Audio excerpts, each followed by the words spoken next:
Ouvre ton téléphone, n'importe quel téléphone, Android, iPhone, peu importe. Va sur l'application appareil photo, peu importe laquelle. Maintenant, cherche un code QR, tu en verras partout. Regarde autour de toi, il y en a vraiment partout.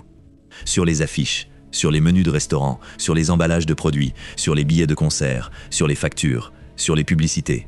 Presque n'importe où tu regardes maintenant, il y a un code QR. Quand tu regardes un code QR, que vois-tu? Tu vois une grille carrée de points noirs et blancs, c'est correct. Mais regarde plus attentivement. Concentre-toi sur les coins. Aux 3 coins du code, en haut à gauche, en haut à droite, en bas à gauche, tu vois 3 choses qui se démarquent immédiatement. 3 carrés, très visibles, très distincts, beaucoup plus grands que les points ordinaires du code. Ces 3 carrés sont très différents du reste du code. Ils ont une structure spécifique. Un carré noir externe, un carré blanc au milieu, un carré noir tout petit au centre. Un motif répétitif.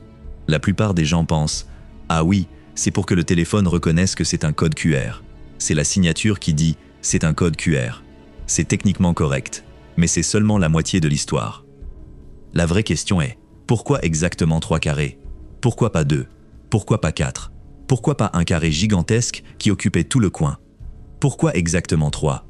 Et pourquoi sont-ils exactement aux 3 corners, et jamais au 4e corner? La réponse à cette question est mathématique, et c'est une réponse tellement élégante, tellement parfaite, que cela va te changer la façon dont tu vois les codes QR pour toujours. La réponse implique la géométrie pure, la trigonométrie, les mathématiques appliquées, et une innovation brillante créée il y a environ 30 ans par un ingénieur japonais nommé Masahiro Hara. Laisse-moi d'abord te dire ce qu'est vraiment un code QR. QR signifie Quick Response, réponse rapide. Et c'est exactement ça, un code qui peut être lu instantanément par une caméra. Un code QR est une matrice bidimensionnelle, c'est-à-dire une grille de points noirs et blancs qui encode une information. Quand je dis information, cela peut être n'importe quoi. Une URL, un numéro de téléphone, un message texte, des coordonnées GPS, un contact, un événement de calendrier. Littéralement n'importe quoi peut être stocké dans un code QR. Et la grille peut être très petite, avec seulement quelques points, ou très grande, avec des milliers de points. Mais peu importe la taille, peu importe ce qui est encodé, le code doit remplir une fonction absolument critique.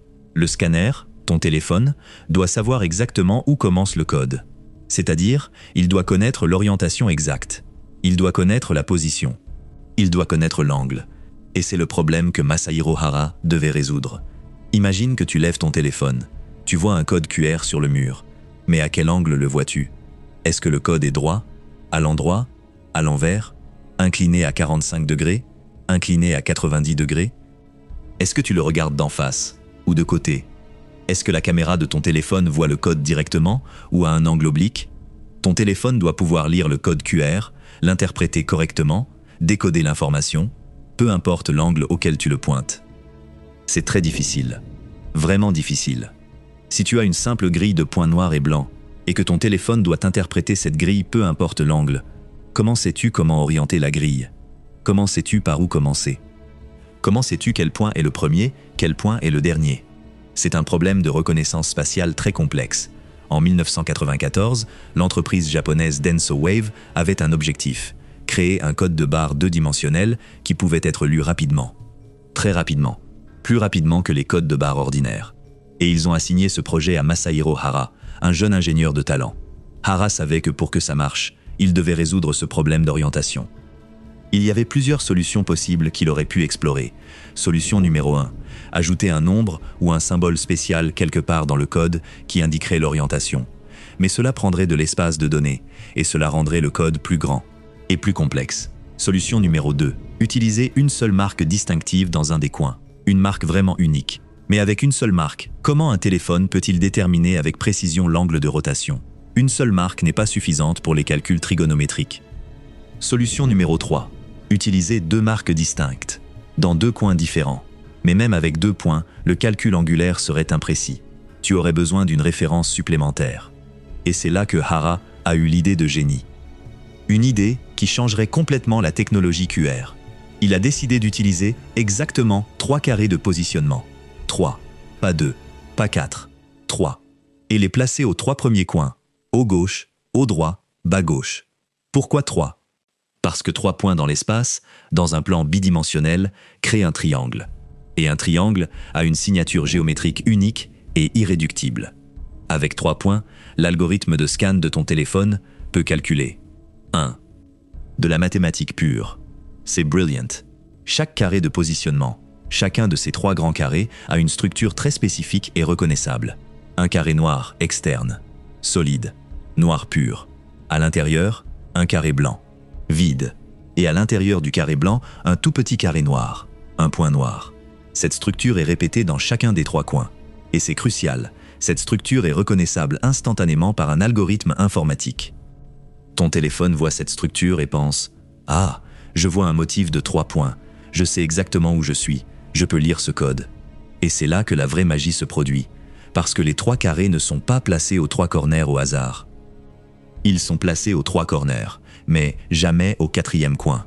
Le coin inférieur droit est toujours vide. Pourquoi ? Parce que le coin inférieur droit est laissé intentionnellement blanc, complètement blanc. C'est une zone de sécurité. Une zone qui dit « le code commence ici, l'espace de données se termine ici ». Si tu regardes n'importe quel code QR, tu verras toujours cet espace blanc dans le coin inférieur droit. Jamais rempli de données, c'est délibéré. Et voici quelque chose d'encore plus fascinant. La distance entre les 3 carrés encode aussi l'échelle du code. Ton téléphone mesure la distance entre les carrés en haut gauche et en haut droit, puis la distance entre haut gauche et bas gauche. Et à partir de ces distances, il calcule « Ah, ce code est petit, chaque module, le plus petit point, est environ 2 mm. » ou « Ce code est grand, chaque module est environ 5 mm. » Et connaître l'échelle est crucial. Parce que sans l'échelle, le téléphone ne peut pas interpréter correctement les données.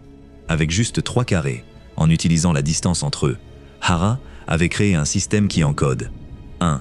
La position 2, l'orientation 3, l'angle de rotation 4, l'échelle du code 5. Même une sorte de validation de l'intégrité. C'est stupéfiant en termes d'efficacité. Et voici quelque chose que presque personne ne sait. Pendant des années, après l'invention du code QR, d'autres ingénieurs et chercheurs ont essayé d'améliorer le système en ajoutant plus de marqueurs. Et si on en ajoutait 4, demandait-il. Et si on les plaçait différemment? Et si on en mettait au centre? Mais chaque fois que quelqu'un essayait d'ajouter des marqueurs supplémentaires, le résultat était pire. Flux lent, moins fiable, plus difficile à scanner. Parce que 3 est le nombre parfait. C'est le nombre mathématiquement optimal pour déterminer une orientation complète en 2 dimensions. Ce n'est pas une opinion, c'est un fait mathématique. C'est la théorie des contrôles optimaux. C'est la géométrie projective. C'est les mathématiques pures qui disent 3, c'est tout ce dont tu as besoin. Rien de plus, rien de moins. Et en 1994, Masahiro Hara a écouté les mathématiques. Il a choisi 3. Et maintenant, plus de 30 ans plus tard, avec des smartphones plus rapides, des caméras meilleures, des algorithmes plus sophistiqués, rien n'a changé. Les codes QR ont toujours 3 carrés aux 3 coins. Parce que c'est optimal. C'est mathématiquement parfait. Et c'est ineffaçable. Maintenant, voici quelque chose d'important. La raison pour laquelle les 3 carrés sont visibles, pourquoi ils sont grands, pourquoi ils sont si distincts, est aussi intéressante. Techniquement, ces 3 carrés pourraient être cachés. Ils pourraient être encodés comme des points ordinaires dans le code. Ils pourraient être invisibles. Mais Hara, dans sa brillance, a décidé de les rendre très visibles, grands, distincts, impossibles à manquer. Pourquoi? Pour la vitesse. Au lieu de scanner l'ensemble du code QR entièrement, ce qui prendrait du temps, le téléphone peut identifier instantanément les 3 carrés de positionnement. Et une fois qu'il connaît ces 3 points, il peut construire sa référence de coordination extrêmement rapidement. C'est une optimisation pour la vitesse.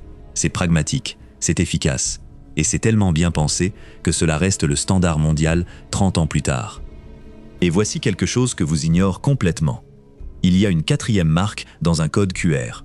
Mais elle est tellement petite que la plupart des gens ne la voient jamais. Elle s'appelle le timing pattern, le motif de synchronisation. C'est une ligne alternée de points noirs et blancs qui traverse le centre du code. Et son rôle est très spécifique, aider le scanner à identifier la taille exacte de chaque module. Parce que si tu ne sais pas la taille de chaque point, tu ne peux pas décoder correctement les données.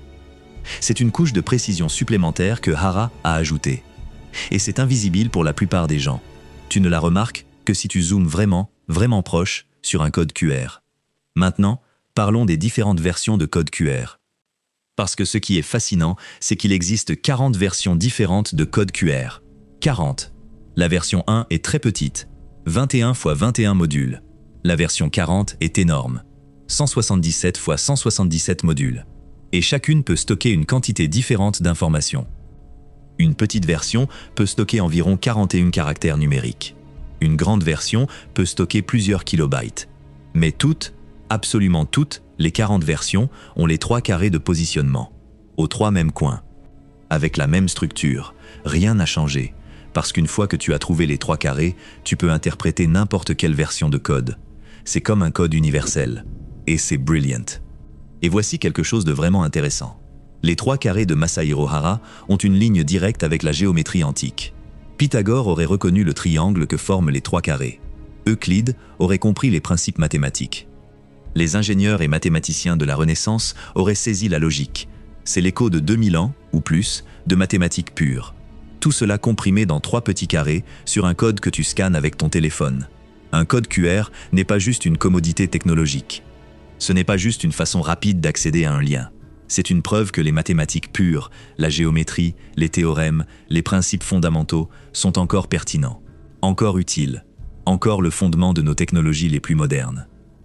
Et peu de gens réalisent cela quand ils scannent un code pour obtenir un menu de restaurant. Ils pensent « cool, ça fonctionne ». Mais sous la surface, sous l'écran de ton téléphone, dans les algorithmes qui tournent, il y a de l'ingénierie, de la mathématique pure, de la géométrie, de la perfection. Et c'est ça qui est vraiment fascinant avec les codes QR. Une solution simple, 3 carrés, 3 points, un triangle. Mais mathématiquement optimal, complètement complet, élégant. Et tellement efficace que c'est devenu le standard utilisé des milliards de fois par jour. Des milliards. Et nous ne remarquons même pas les 3 carrés. Si tu aimes découvrir comment les choses autour de toi fonctionnent réellement, comment une simple décision de mettre 3 carrés à des endroits spécifiques a révolutionné la façon dont nous communiquons, dont nous accédons à l'information, dont nous interagissons avec les objets du quotidien, tu devrais absolument t'abonner à cette chaîne. Je publie une nouvelle vidéo chaque semaine sur un autre secret d'un objet que tu utilises sans réfléchir. Appuie sur le bouton « S'abonner ». C'est gratuit. Active aussi la cloche de notification pour être averti dès que je publie. Et si cette vidéo t'a véritablement surpris, si tu as aimé apprendre pourquoi les codes QR ont exactement 3 carrés, mets un like. Sérieusement. Un like m'aide énormément à atteindre plus de personnes qui aiment ce genre de contenu. Et maintenant, je veux te parler de quelque chose de personnel. La création de ces vidéos, la recherche approfondie, l'écriture, la narration, l'animation, le montage professionnel prend énormément de temps. Cela me coûte aussi de l'argent. Pour l'équipement, pour les logiciels, pour les ressources. Si tu apprécies vraiment ce type de contenu éducatif, si tu veux que je continue à produire des vidéos de haute qualité, avec de la recherche approfondie, avec une narration engageante, tu pourrais envisager de me soutenir. J'ai un lien Buy Me a Coffee dans la description de cette vidéo. Quelques euros suffisent pour m'offrir un café. Et ça signifie que mon travail est apprécié, que ça compte. C'est complètement optionnel, aucune obligation, mais chaque soutien m'aide vraiment. Merci à tous ceux qui soutiennent déjà cette chaîne. Et pour tout le monde, que tu supportes ou non, s'il te plaît, abonne-toi. Clique sur ce bouton, c'est vraiment la meilleure façon de m'aider.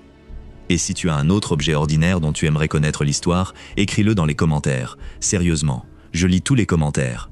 Peut-être que je ferai une vidéo sur ton sujet. La prochaine vidéo sera sur quelque chose d'absolument fascinant. Nous allons t'expliquer pourquoi toutes les pièces de monnaie au monde ont des dentelures sur les bords. Et c'est une histoire de 500 ans de fraude et d'innovation. À bientôt! Merci d'avoir regardé. C'était pas si simple.